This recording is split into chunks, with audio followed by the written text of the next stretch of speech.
नमस्कार. एसएमआय न्यूजच्या हेडलाईन्समधून खळबळजनक बातमी. अमरावतीत मध्य प्रदेशातील स्वस्त दारू महागड्या विदेशी बॉटलीत भरून विक्री.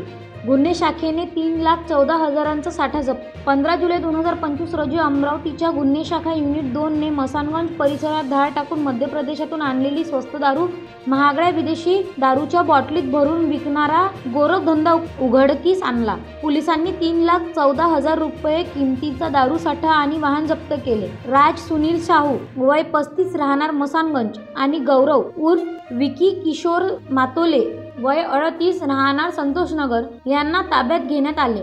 चौकशीत समोर आले की साहू मध्य प्रदेशातून स्वस्त दारू आणून ती शहरातील गोदामात विदेशी दारूच्या रिकाम्या बाटलीत भरत होता. बाटली सील करण्यासाठी नागपूरहून साहित्य मागवले जात होते. या प्रकरणी नागपूरच्या पुरवठादाराविरुद्धही गुन्हा दाखल झाला आहे. PR संदीप चव्हाण यांनी सांगितले की या प्रकरणाचा सखोल तपास केला जाईल. हा गोरखधंदा आणखी काय उलगडणार? अधिक अपडेटसाठी एसएमआय न्यूजशी जोडलेले राहा. धन्यवाद.